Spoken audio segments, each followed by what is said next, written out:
जैसे कि आपको पता लग गया होगा कि एलॉन मस्क ने ट्विटर को खरीद लिया है। दोस्तों, ये एलॉन मस्क एंड ट्विटर वाली कहानी बहुत मजेदार होने वाली है। इसको आखिरी तक देखिएगा, आपको ऐसे ऐसे बातें पता चलेंगी जो आपको शायद पता नहीं होगी। जैसे कि कैसे एलॉन मस्क ने ट्विटर की बोर्ड मेंबर बनने वाली ऑफर को ना लेके पूरे ट्विटर को ही खरीद लिया। चलिए अब बढ़ते हैं वो ट्रेंडिंग टॉपिक की ओर। ये ट्विटर एंड एलॉन मस्क की कहानी स्टार्ट हुई थी हजारों साल पहले, यानी कि अप्रैल 4 2022 में, जब एलॉन मस्क ने ट्विटर पे फर्स्ट पोस्ट किया था कि उन्होंने ट्विटर के 9.1% स्टेक खरीद लिए हैं। तो जैसे ही उन्होंने ट्विटर पे ये पोस्ट किया, वैसे ही यूएसए के स्टॉक मार्केट में ट्विटर का बढ़ने, और वो पोस्ट के बाद एलॉन मस्क ने और एक ट्विटर पे पोल डाला कि ट्विटर को इंप्रूव करना जरूरी है या नहीं। तो जैसे ही एलॉन मस्क ने ये पोल पोस्ट किया था, तो सब लोग को ये डाउट आने लगा कि क्या एलॉन मस्क ट्विटर को खरीदने वाले हैं, और ट्विटर टीम को भी यही डाउट था।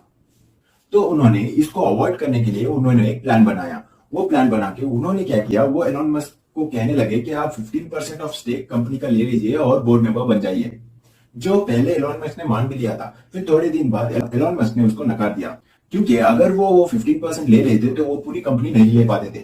तो इसीलिए शायद वो बोर्ड मेंबर बनने वाला ऑफर जो ट्विटर ने बहुत ही सोच समझ के किया था, उसको नकार दिया।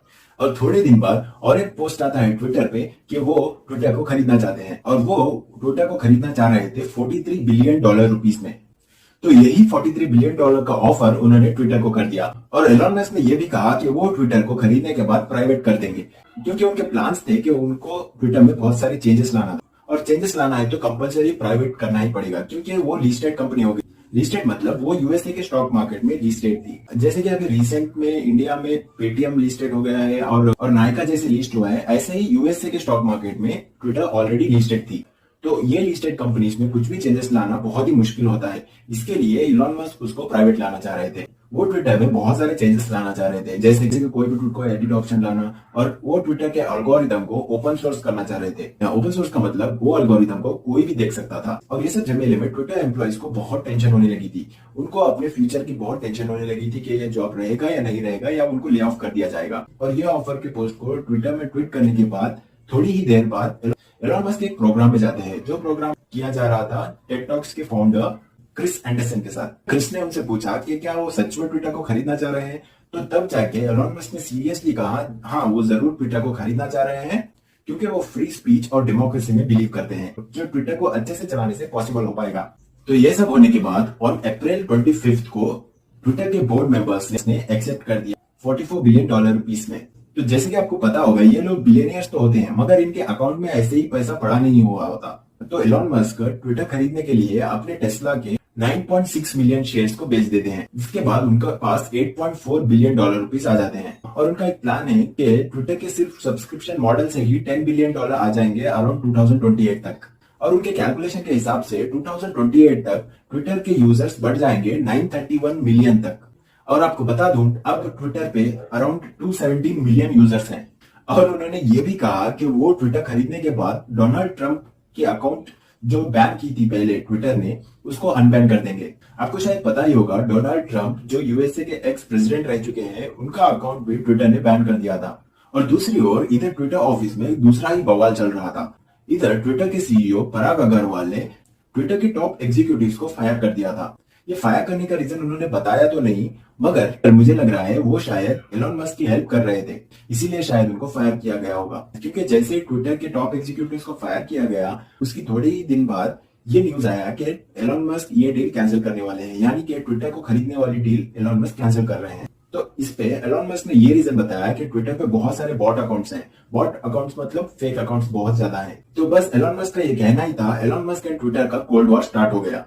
और एलॉन मस्क ने ये डील कैंसिल करने के लिए कोर्ट में केस फाइल कर दिया ब्रीच ऑफ अग्रीमेंट का। ब्रीच ऑफ अग्रीमेंट का मतलब कि ट्विटर ने उनको पहले ये नहीं बताया था कि उनके ट्विटर में इतने सारे बॉट अकाउंट्स हैं, मगर ट्विटर के ऑफिशियल्स कह रहे थे कि उन्होंने ऑलरेडी बता दिया है कि हमारे पास लेस देन 5% बॉट अकाउंट्स थे। तो एलॉन मस्क ने उनसे फिर से कहा कि प्रूव करिए कि लेस देन 5% ही है, और उन्होंने ये भी कहा कि मुझे सारे टेक्निकल टर्म्स जानने हैं। मगर ट्विटर ऑफिशियल्स इनको खरीदने से पहले ये सब नहीं बता सकते थे इसमें। और एलॉन मस्क के केस करने के बाद और एक ट्विटर का एक्स एम्प्लॉय जो विजल ब्लोअर बन गया था, उसने भी कहा कि ट्विटर में सिक्योरिटी ब्रीचेस बहुत ज्यादा हैं, उसमें सिक्योरिटी की प्रॉब्लम है, और उसमें बहुत ज्यादा फेक अकाउंट्स हैं, यानी कि बॉट अकाउंट्स हैं। तो बस ये सब जब न्यूज में आ गया, तो ट्विटर के स्टॉक मार्केट में बहुत ज्यादा गिराव आने लगा। तो इससे डर के ट्विटर ऑफिशियल्स ने एलॉन मस्क पे उल्टा केस कर दिया कि उन्होंने डील कैंसिल कर दी, उनकी वजह से हमारा इतना लॉस हो रहा है।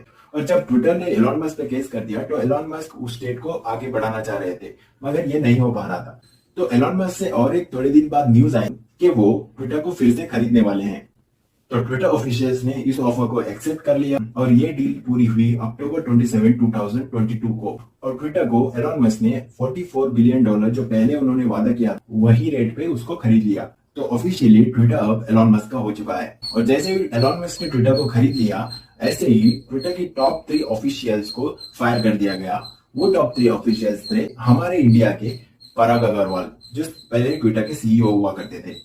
ये तो ऑब्वियस था कि पराग अग्रवाल को एलॉन मस्क निकाल देंगे। उनका और एलॉन मस्क का बहुत ही ज्यादा ट्विटर पे झगड़ा हो गया था, तो ये तो ऑब्वियस था कि वो पराग अग्रवाल को निकालेंगे। और नेक्स्ट उन्होंने निकाला नेट सीगल को।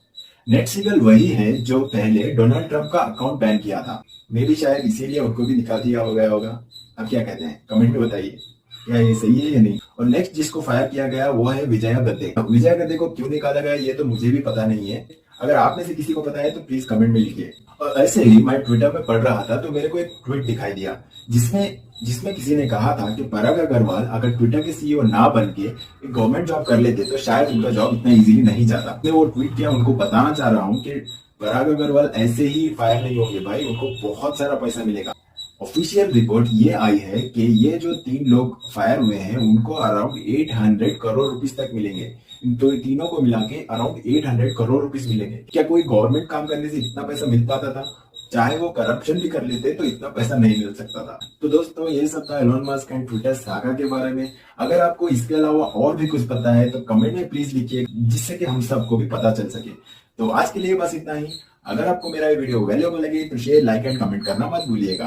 थैंक यू फॉर वॉचिंग, फिर मिलते हैं।